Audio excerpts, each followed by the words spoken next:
Welcome back to kitchen express રસોઈ show. દર્શક મિત્રો, અત્યારે તમે શીખી રહ્યા છો મીઠા લીમડાની ચટણી.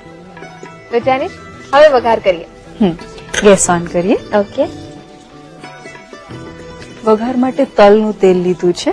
ઓકે 2 ચમચી જેટલું.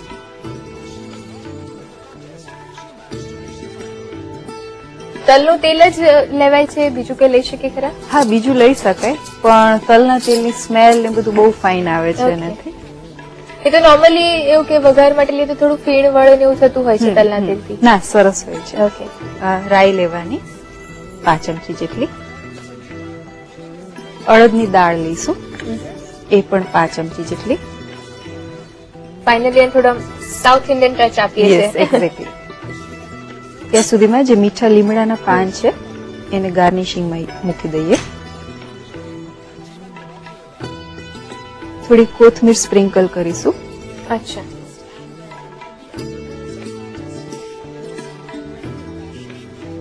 અને આ ચટણીની ઉપર થોડુંક આમ તેલ તરે એ રીતે રાખવાનું છે, કેમ કે જ્યારે આપણે કોઈ પણ વસ્તુની સાથે મેંદુવડા છે કે ઈડલી છે એની સાથે ડીપ કરીએ તો થોડું તેલ આવે તો પણ સરસ લાગે. અચ્છા, એટલે જ ઉપરથી વઘાર કરીએ છીએ. યસ.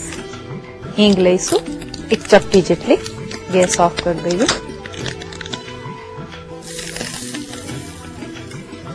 અડદની દાળ સરસ શેકાઈ ગઈ છે. થોડું આવી રીતે ચમચીથી અંદર તેલ ઉતરે એ રીતે કરી દેવાનું. ઓકે, ચટણી તૈયાર છે. હિમાલી, આ ચટણીને ઈડલી, મેંદુવડા અથવા તો ઢોસા સાથે સર્વ કરો તો ખૂબ જ સરસ લાગે. એમનેમ પણ તમે રૂટીનમાં અને ખાઈ શકાય એવી છે. તો તૈયાર છે મીઠા લીમડાની ચટણી.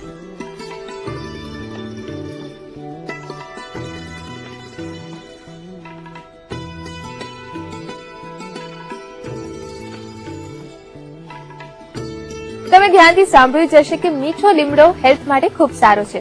મીઠા લીમડાનો ઉપયોગ આપણે કરતા જ હોય છે, પણ એટલો બધો નહીં. તો આ ચટણી બનાવો છો ભરપૂર લીમડો વપરાશે. રીત લખી લો. મીઠા લીમડાની ચટણી બનાવવા માટે જોઈશે ખારી સિંગ 3 ટીસ્પૂન, તલ 2 ટીસ્પૂન, મીઠા લીમડાના પાન 1 કપ, આદુ 2 ટુકડા, લીલા મરચા 2 નંગ, લીલું કોપરું 1 ટીસ્પૂન, દહીં 1 કપ, મીઠું સ્વાદ અનુસાર. વઘાર કરવા માટે તલનું તેલ 2 ટીસ્પૂન, રાઈ 5 ટીસ્પૂન, અડદની દાળ 5 ટીસ્પૂન, હિંગ ચપટી. ગાર્નિશિંગ માટે મીઠા લીમડાના પાન, કોથમીર. સર્વ કરવા માટે ઈડલી.